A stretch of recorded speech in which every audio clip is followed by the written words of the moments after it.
You know, I've spent most of my life writing about superheroes.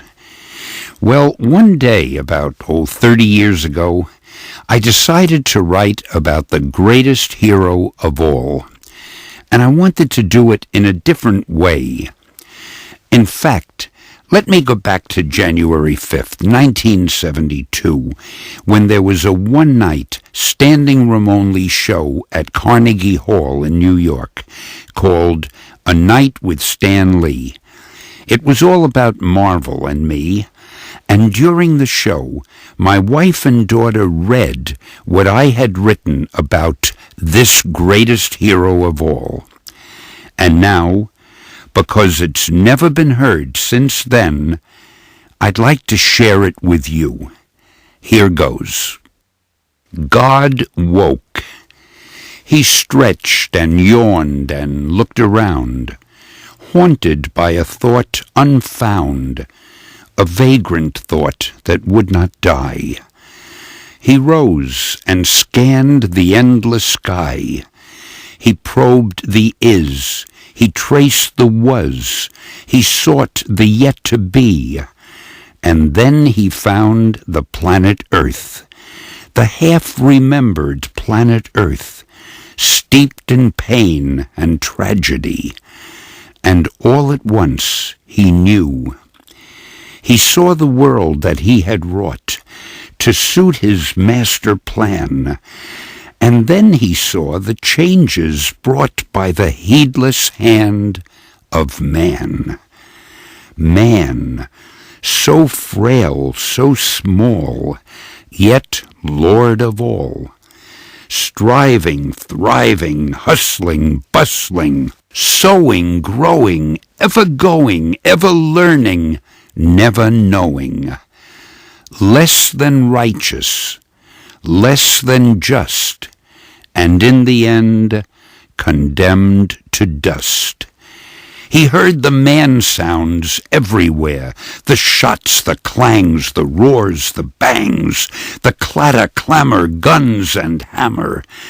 And then he found, to his despair, the haunting, hollow sound of prayer. A billion bodies ever bending, a billion voices never ending. Give me, get me, grant me, let me, love me, free me, hear me, see me. While he pondered, watched, and waited, endlessly they supplicated, chanting, ranting, moaning, groaning, sighing, crying, cheating, lying.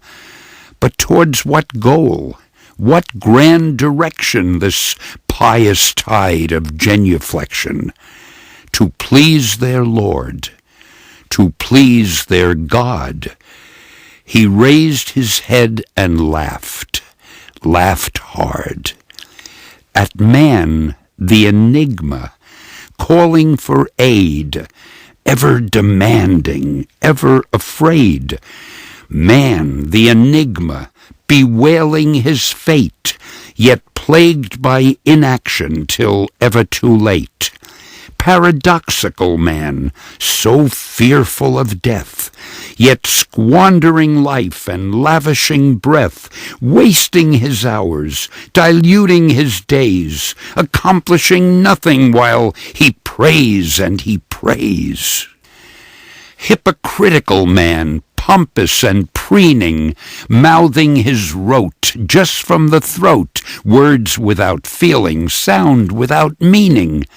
Such arrogance, such gross conceit, to think oneself somehow elite, to demand each prayer be heard with care, while painfully, vainfully, all unaware, one's omnipotent, infinite, absolute Lord is bored. God frowned. How dare they believe that the way and the light can be constantly badgered from morning till night? By what senseless standard, by what senseless rule do they treat their Creator as if he's their tool? while proclaiming his glory, do they think him a fool? Who else but a fool with a cosmos to savor would be bound just to earth, granting boon, granting favor? Who else but a fool with a cosmos unfolding would linger with man, ever praising and scolding? Who else but a fool with a cosmos to stray in would conceive him an anthill and like a prisoner stay in? Who else but a fool would create mortal men and then be expected to tend them, mend them, cry for them, die for them, over and over and over again? God sighed. I gave them minds, as I recall. It was all so long ago. I gave them minds that they might use to choose, to think, to know. For the hapless weak must needs be wise if they would prove their worth. And then I gave them paradise, the fertile, verdant earth.